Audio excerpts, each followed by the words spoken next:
Welcome to Personal Finance 101. Hope everybody's doing fine with the pandemic and with COVID-19. Maybe become COVID-21 since we are in the year 2021. Today's video, basically we're going to do a comparison between buying and renting. Either an apartment, a condominium, townhouse, single family. We're going to make a comparison so you can see the pros and cons of buying and the pros and cons of renting. And at the end, so please stick till the end of the video. At the end, I'm going to give my own opinion of which one I think is better and why. There are a lot of discussions between customers, between tenants, between buyers, asking me all the time, which one is better and why? Well, stick to the end and you're going to find out my own opinion with explanation and my reasoning behind it. My name is Frantz. You're listening to Personal Finance 101. If you are a first-time listener, please subscribe down below. And if you've been listening to our show but never subscribed, this is the time for you to do so. Subscription is free. You just click subscribe and it will help the channel grow faster. Thank you for being a good listener. So let's start with renting. I'm going to come with renting and I'm going to go between the pros and cons of renting. Then I'm going to go with buying. I'm going to go with the pros and cons. And while I'm talking about the pros and cons, I'm going to make some comparison between buying and renting so you guys can understand better. So the first thing is in your mind. So we're going to start with the first step that I think it's the most important thing is when you search. The process about searching for buying or renting is about the same. It takes you about the same amount of time. You got to decide which school area you like better. You got to decide which type of place you want to live. You got to decide about your budget, which is how much money you want to pay for it. So all these are about the same. We're going to go for a $2,000 unit. We need a 3-bedroom, 2-bath. We need a good district school. We go to a realtor and we tell them, help us search. So the search is the same. When you rent, you're a little bit more flexible by the fact that you know you're not going to stay in the property for a long time. So you're more flexible in accepting what you see in it. So the number one is flexibility. So you're more flexible because you know you're not going to stay long in that unit. The second thing is how much money, the deposit. Most rent units needs 3 months of deposit, which is the first month, a last month, and a security. So in the case of the $2,000, you need $6,000 to move in. In the case of buying a house, if you're going to go for the same $2,000 a month, that's going to include principal, interest, taxes, and insurance, which is what you're going to need if you're buying a house. You're going to need a little more money. That $2,000, you're probably going to be able to afford these days about a unit for about $260,000 to $270,000. Stretch it to about 280, depends on the tax amount, depends on how much the insurance will be, and depends on the association you're going to have to pay. So roughly about $270,000. In order for you to buy a unit costing you $270,000, you're going to need about $25,000 to purchase it. Compared to if you're going to rent about the same unit, you're going to need about $6,000 to move in. So now let's go back to renting. Advantages of renting. The repairs of the unit.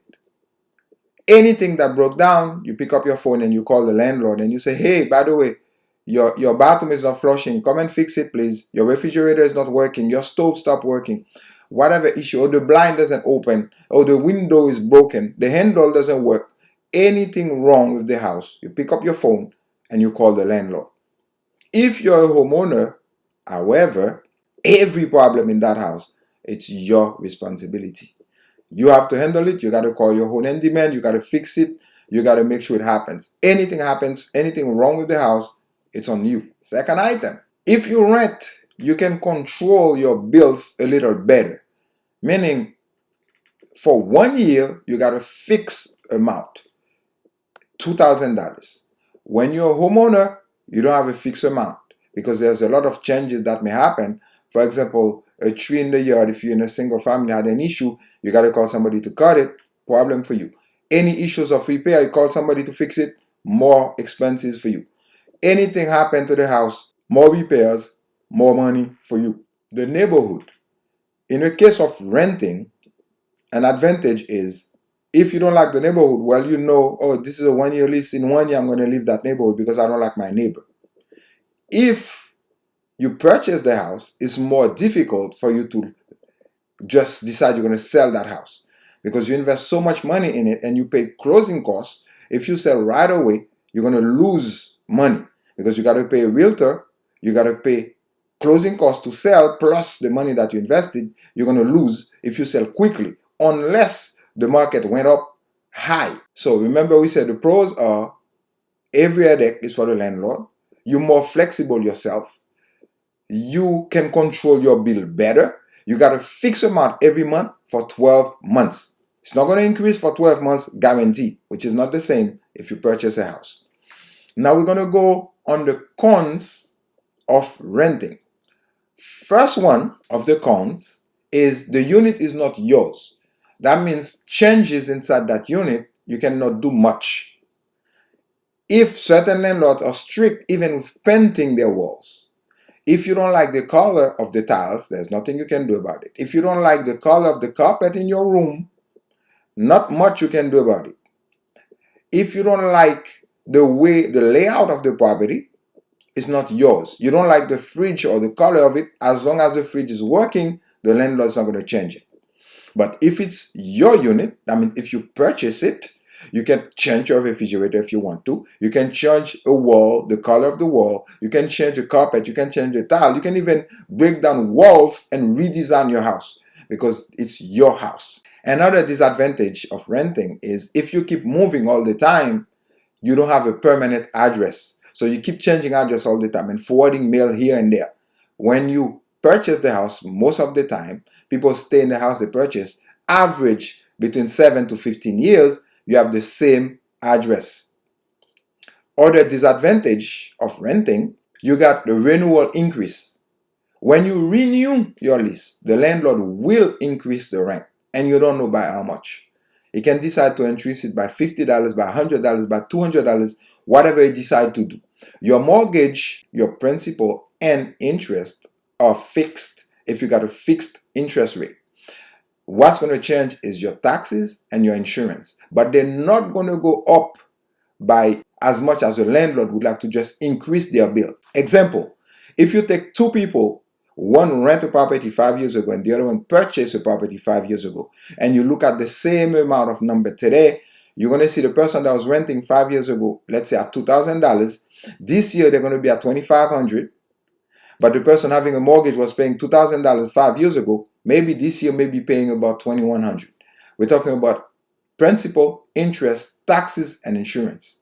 The taxes will go up a little bit per year, and when you divide it by 12, it's not going to be much. The insurance is the same thing. They're not going to be increased for 5 years for about $500. It's not going to happen. So in that case, buying is better, financially more stable. Another disadvantage of renting, it's if you want to add a room to the house, if you want to subdivide the house, you can't. These days we work from home. If you yourself you decide to divide your living room and create a space where you can have your own office, if the house is yours, you can do that. If you want to add an outdoor kitchen, you can do that. If you want to add a pool, you can do that. If you want to add a room, you got 3 bedrooms and you want a 4th bedroom and you got space, you can do that. You want to expand your patio, you can do whatever you want. Adding a floor to your house, you want to expand the front of the house, you want to redo your landscape, whatever you want to do, your house is yours. You can do any changes that you want. When you're renting, you cannot do changes. Now, let's talk a little bit about buying your property. Advantages of buying a property. One of the major advantages is there are 2 major advantages. One is the equity on the property. Meaning, if you purchase a property, most likely, the property increase by about between 5% to 12%, depends on the time of the year, depends on the area where you live, depends on what the real estate market is doing. All this, you got between 5% and 12% per year of increase. If you're renting, of course, it's not yours, not having any benefit when the real estate market is moving up. The other thing is the money that you get by lowering down your mortgage payment. If you buy a property and you get a mortgage for about, let's say, $200,000, every month when you pay, you are lowering down your balance. So if you pay a principal of $500, at the end of that month, you owe $199,500. And if you pay that amount for a year, you reduce your mortgage balance by about $6,000, let's say, if 500 goes towards the principal. So when you own, you reduce the debt and the property, and that reducing of debt become your own money later on when you sell. That would increase your equity. Renting and buying. What are the advantages? What are the disadvantages? Comparison, pros and cons of each one. Certain people don't like headaches. They prefer to go easy. They like to just go rent something and I don't have to worry about owning. When it's mine, it's a bunch of issue. My roof going to be done every 10, 15, 20 years. I got to replace it. Some people don't want any headaches. Something broke down, to pick up the phone, they call the landlord. Some people prefer that. Some people would tell me, okay, you said I need $25,000 to purchase a house. Let's say I have $25,000. I can go and spend $6,000 and rent a house, and the $19,000 I invested to make more money. Yes, you can. And yes, you're right. But the majority of the people don't do that. The majority of the people only find the $6,000 and go rent.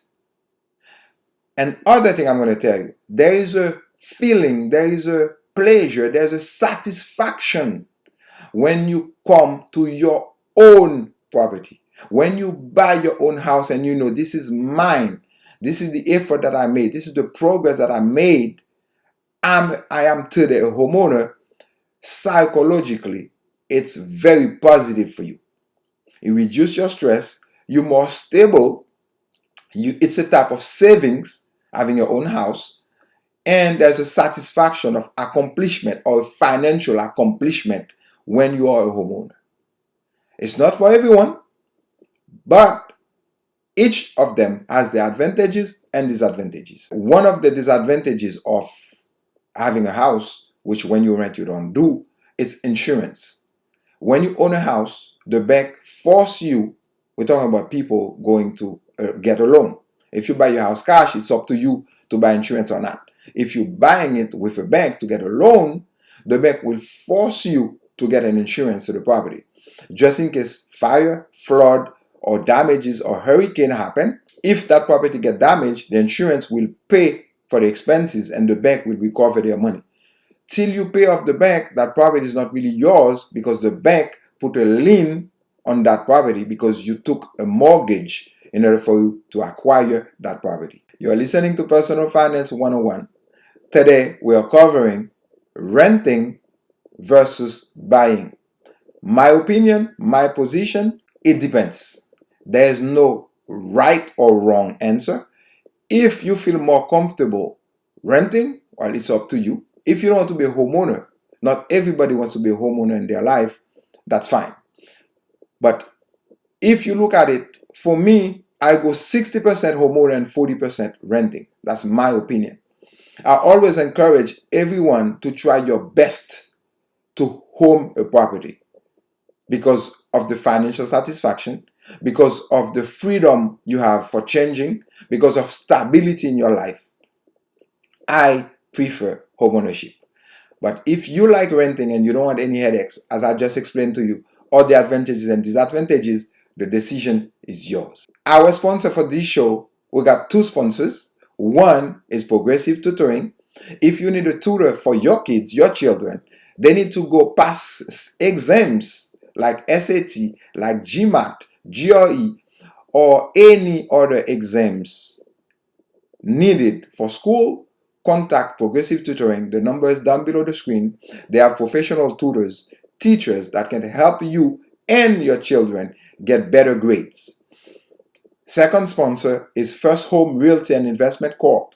We are a real estate company. We offer services of buying houses or selling houses, and anything you need about real estate, investment, or home purchase, or renting, we can help you out. Call the number on the screen, or you can call my cell phone number right there down below the screen. My name is Frantz. Thank you so much for listening to Personal Finance 101. Today we covered renting against buying, advantages and disadvantages. Thank you so much. See you next time.